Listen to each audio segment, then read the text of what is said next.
बात 1796 की है। बुंदेलखंड एक विशाल राज्य था और वहाँ का शासक नवाब अली बहादुर था, जो अपने राज्य का विस्तार कर रहा था। और इसी दरमियान उसकी नज़र रीवा जैसे छोटी रियासत पर पड़ गई। उसने अपने नायक जसवंत राय को एक विशाल सेना के साथ रीवा राज्य पर आक्रमण करने के लिए भेजा। और उसका जो नायक था वो अपनी विशाल सेना के साथ रीवा राज्य के पास एक नैकहाई जगह है, वहाँ पे उसने अपना डेरा जमाया। उस समय रीवा छोटी सी रियासत थी, जो वर्तमान में भारतवर्ष में मध्य प्रदेश का छोटा सा ज़िला है। तो छोटी सी रियासत थी और वहाँ के राजा थे अजीत सिंह।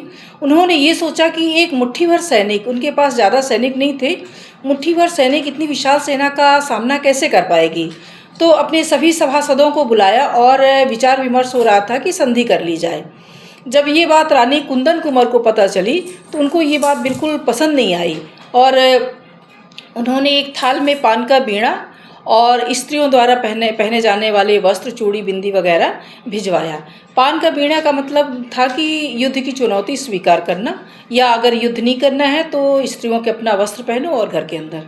तो उनके वीर सैनिकों को ये बात बिल्कुल पसंद नहीं आई और उन्होंने युद्ध का प्रस्ताव स्वीकार किया और पान का बीड़ा उठा लिया। और स्वीकार तो कर लिया, लेकिन इतनी मुट्ठी भर सैनिक कैसे इतनी विशाल सेना का सामना करेंगे। तो उन्होंने अपने सभी समाज के लोगों को संगठित किया और 200 लोग, सभी वर्ग के लोग 200 लोग उनकी सेना में संगठित हुए, युद्ध के लिए अपनी हिम्मत जुटाए। और उसकी 2 टुकड़ी बनाई गई। एक बघेल ठाकुर गजरूप सिंह के अंडर में एक टुकड़ी गई और एक टुकड़ी जो है तो ठाकुर कलचुरी कलंदर सिंह के नेतृत्व में गई। और इस तरह से उन्होंने छापामार युद्ध का निर्णय लिया और नायक की सेना पे हमला किया। अचानक हुए हमले से उनकी नायक की सेना में भगदड़ मच गया और जो सैनिक थे, इधर के सैनिक थे, उनका पूरा टारगेट था कि नायक को मारा जाए। और इस तरह से भगदड़ में नायक घिर गया और नायक मारा गया। और बची हुई सेना जो है तो वो फिर वापस चली गई थी। और ये अलग बात है कि किसने मारा, किसने सर काटा, ये किसने भाला मारा किसका, लेकिन ये है कि मुट्ठी भर सैनिकों ने इतनी विशाल सेना को हराया और वापस जाने के लिए मजबूर कर दिया।